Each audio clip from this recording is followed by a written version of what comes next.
Hi hello ನನ್ನ ಪ್ರೀತಿಯ ನೋಡುಗರೆ, ನಿಮಗೆಲ್ಲರಿಗೂ ಪ್ರೀತಿಯ ಸ್ವಾಗತ. ದಯವಿಟ್ಟು ಶಿಲ್ಪ ರಾಘವೇಂದ್ರ GR ಹಳ್ಳಿ ಯೂಟ್ಯೂಬ್ ಚಾನೆಲ್ ಅನ್ನು ಸಬ್ಸ್ಕ್ರೈಬ್ ಮಾಡಿ, ಬೆಲ್ ಬಟನ್ ಕ್ಲಿಕ್ ಮಾಡಿ. ಹೊಸ ವಿಡಿಯೋಗಳು ಮೊದಲು ನೀವೇ ನೋಡಿ. ನನ್ನ ಈ ಪ್ರಯತ್ನಕ್ಕೆ ನೀವು ಖಂಡಿತ ಸಪೋರ್ಟ್ ಮಾಡ್ತೀರಾ ಅಲ್ವಾ?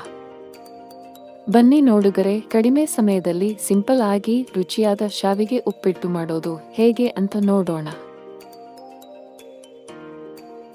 ಶಾವಿಗೆ ಉಪ್ಪಿಟ್ಟು ಮಾಡಲು ಬೇಕಾಗುವ ಪದಾರ್ಥಗಳು: 1 ಬೌಲ್ ಶಾವಿಗೆ, 1 ಹಚ್ಚಿಕೊಂಡ ಈರುಳ್ಳಿ, 2 ರಿಂದ 3 ಹಚ್ಚಿಕೊಂಡ ಹಸಿಮೆಣಸಿನಕಾಯಿ, 2 ಟೊಮೆಟೊ ಹಚ್ಚಿಕೊಂಡಿರುವಂಥದ್ದು. ಮೊದಲು ಒಂದು ಬಾಣಲೆಗೆ ಎಣ್ಣೆ ಹಾಕಿ ಬಿಸಿ ಮಾಡಿಕೊಳ್ಳಬೇಕು.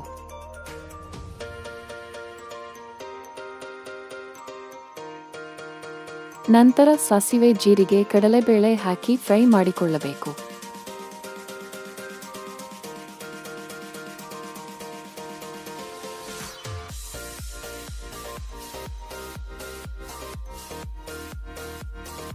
ನಂತರ ಅದಕ್ಕೆ ಹಚ್ಚಿಕೊಂಡ ಹಸಿಮೆಣಸಿನಕಾಯಿ ಹಾಕಿ ಫ್ರೈ ಮಾಡಿಕೊಳ್ಳಬೇಕು. ನಂತರ ಹಚ್ಚಿಕೊಂಡ ಈರುಳ್ಳಿ ಹಾಕಿ ಫ್ರೈ ಮಾಡಿಕೊಳ್ಳಬೇಕು.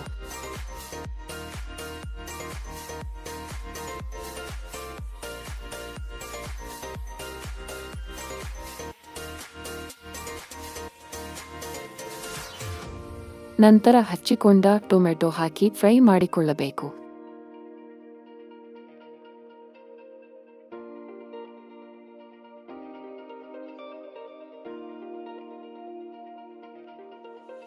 ಈಗ ರುಚಿಗೆ ತಕ್ಕಷ್ಟು ಉಪ್ಪು ಹಾಕಿ ಮಿಕ್ಸ್ ಮಾಡಿಕೊಳ್ಳಬೇಕು.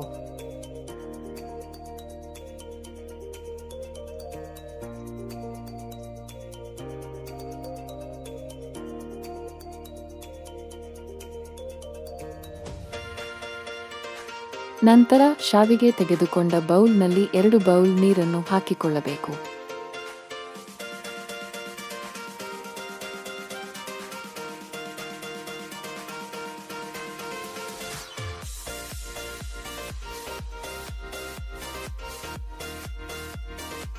ಚೆನ್ನಾಗಿ 5 ನಿಮಿಷ ಕುದಿ ಬಂದ ನಂತರ ಅದಕ್ಕೆ ಶಾವಿಗೆ ಹಾಕಿ ಚೆನ್ನಾಗಿ ತಿರುಗಿಸಿಕೊಳ್ಳಬೇಕು.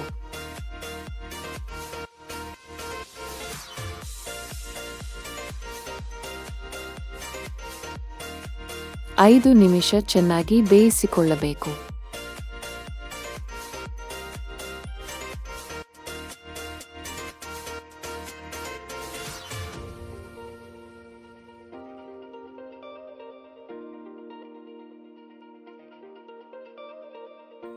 ಶಾವಿಗೆ ಹಾಕಿ ತಿರುಗಿಸಿದ ನಂತರ 5 ನಿಮಿಷ ಚೆನ್ನಾಗಿ ಬೇಯಿಸಿಕೊಂಡರೆ ರುಚಿಯಾದ ಶಾವಿಗೆ ಉಪ್ಪಿಟ್ಟು ತಯಾರು.